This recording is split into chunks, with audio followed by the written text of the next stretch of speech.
Cher couple, vous cherchez à mettre au monde un garçon ou une fille, ne vous en faites pas. Ce n'est pas la magie, mais c'est la loi de la science. On va faire les différentes techniques que vous devez appliquer pour augmenter la chance d'avoir le sexe que vous voulez, que ce soit un garçon ou une fille. J'insiste là-dessus, ce n'est pas la magie, mais c'est suivre la loi de la nature. Ne vous en faites pas, allons-y. Si ce n'est pas encore fait, n'oubliez pas de liker la vidéo, de vous abonner, d'activer la cloche de notification pour ne rien manquer de nos prochaines vidéos. Partagez la vidéo pour permettre aussi à ton frère, à ta sœur de choisir le sexe de son enfant. Merci. Selon Checklist, il dit que lorsque vous voulez avoir un garçon, lorsque vous faites les rapports sexuels, vous devez privilégier la date nette de l'ovulation. Donc, vous devez faire des rapports sexuels à la date d'ovulation. Si vous voulez augmenter la chance d'avoir un garçon. On va expliquer ça bien.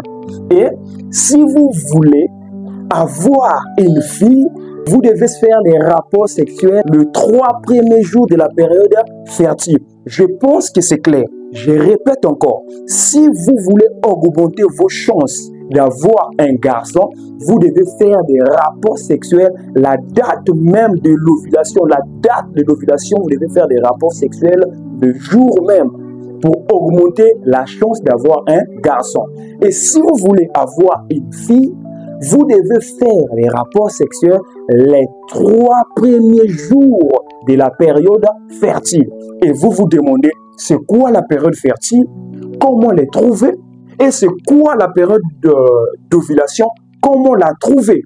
Ce n'est pas grave. On va d'abord le faire. Mais je vais d'abord démontrer pourquoi j'ai dit que avoir un garçon à la date même de l'ovulation et une fille le 3 premiers jours de la période fertile. Vous devez savoir, pendant les rapports sexuels, l'homme libère beaucoup de spermatozoïdes. Parmi ces spermatozoïdes, il y a des spermatozoïdes qui portent le chromosome X. Il y a d'autres spermatozoïdes qui portent le chromosome Y. Et on dit que les spermatozoïdes qui portent le chromosome X sont résistants et très lents. Par contre, les spermatozoïdes qui portent le chromosome Y ne sont pas résistants, mais ils sont plus rapides. Je pense que c'est bon. Ils sont plus rapides, mais ils ne sont pas résistants. Voilà pourquoi si on les libère dès les premiers jours de la période fertile, ils ne vont pas arriver à la date d'ovulation. Donc, les chances sont réduites d'avoir un garçon. Mais par contre, ceux-là, ils sont très résistants, mais ils sont lents. Donc, ils ont le temps qu'ils soient libérés à la première date de la période fertile, au premier jour de la période fertile, ils vont arriver jusqu'à la date d'ovulation. Par contre, l'ovule de la femme porte le chromosome X. Donc, vous verrez que si les spermatozoïdes de l'homme qui portent le chromosome X se croisent avec l'ovule de la femme, on aura X sur X. Et ça va donner une fille. Donc, une fille, c'est X sur X. Lorsque les spermatozoïdes qui portent le chromosome X se croisent avec l'ovule, et ça donne une fille. Et si le spermatozoïde qui porte le chromosome Y se croise avec l'ovule, on aura quoi? X sur Y. Y est toujours en bas. Donc, X sur Y, c'est l'homme. Voilà pourquoi j'ai dit quoi? Ceux-là, les chromosomes-là, est très rapide, mais si vous les libérez dès le premier jour de la période fertile, ils ne vont pas arriver à la date d'ovulation. Ils vont mourir, les chromosomes qui portent les spermatozoïdes qui portent le chromosome Y. Donc, si vous voulez augmenter les chances d'avoir votre garçon à votre disposition, il faut privilégier dès la date d'ovulation. Pourquoi? Parce que dès que vous libérez, vous faites des rapports dès la date d'ovulation, celui-là, il est plus rapide que les spermatozoïdes qui portent les chromosomes X. Ils sont plus rapides qu'eux. Donc, dès qu'ils sont libérés, ce sont eux qui vont aller féconder rapidement l'ovule. Mais ceux-là, ils ne sont pas rapides, mais ils sont résistants. Donc, je pense que c'est clair. Maintenant, pour trouver la date d'ovulation et la période fertile, on va expliquer ça rapidement. Voici les signes que nous présentons. On dit que, on va prendre n'importe quel exemple. Madame Sarah, peut-être, elle a réglé le 3. Elle règle encore le 25, par exemple. Ok. Je pense que j'ai déjà fait une vidéo là-dessus. J'ai bien dit que un cycle commence du premier jour d'écoulement des menstrues, des règles, bien sûr, du sang, et ça s'arrête à la veille des prochaines règles. Donc, ça veut dire qu'ici, Madame Sarah a vu ses règles le 3, elle a encore vu ses règles le 25. Donc, ça veut dire que le premier cycle commence le 3 et cela se termine le 24 parce que c'est la veille. C'est bon, je pense que c'est clair. On va maintenant calculer quelle est la durée du cycle. On va essayer d'additionner les différents jours. C'est bon, allons-y rapidement. 1, 2, 3, 4, 5, 6, 7, 8, 9, 10, 11, 12, 13, 14, 15, 16, 17, 18, 19, 20, 21, 22. Donc, Madame Sarah a un cycle de 22 jours. Comment on va faire pour trouver sa date d'ovulation après avoir trouvé la durée du cycle? C'est tellement simple. Pour trouver la date d'ovulation, on va faire seulement la durée moins 14. Donc, on va faire 22 moins 14. Ça nous donne 8. Donc, la date d'ovulation de Madame Sarah est le 8e jour. Quel est le 8e jour? 1, 2, 3, 4, 5, 6, 7, 8. Donc, le 8e jour, c'est ça.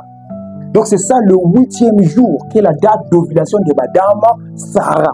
Et comment trouver la période de fertilité? J'ai déjà fait une vidéo là-dessus, mais je réponds rapidement. Comment faire pour trouver la période de fertilité? Pour trouver la période de fertilité ou la période féconde, c'est tellement simple.